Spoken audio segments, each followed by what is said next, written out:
Maite nau? Ala ez nau maite? Ikuspuntu biokimikotik maite mina garun azalean hasten da. Ondoren, sistema endokrinora pasatzen da eta erantzun fisiologiko bihurtzen da.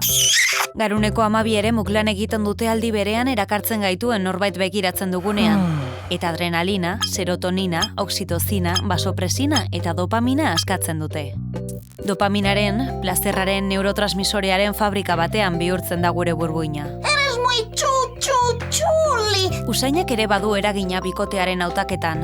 Feromonak odolkidetasuna saihesten duelako, eta gaixotasunekiko erresistenteak diren geneak identifikatzen dituelako. Horrek, espeziaren iraupenarekin du zerikusia, haur osasuntsuak sortzeko mekanismoa baita. Baina ugalketatik atere, bada maitasunik, izaki soziala gara, gizartean bizi dena, eta elkarrekiko lotura eta saretzeak ere egiten gaitu garena. Hor garatu daiteke benetako maitasuna, hasierako erakarpenetik harago doana, konfiantzan, komunikazioan eta harremanean lan egiteko borondatean oinarrituta dagoena.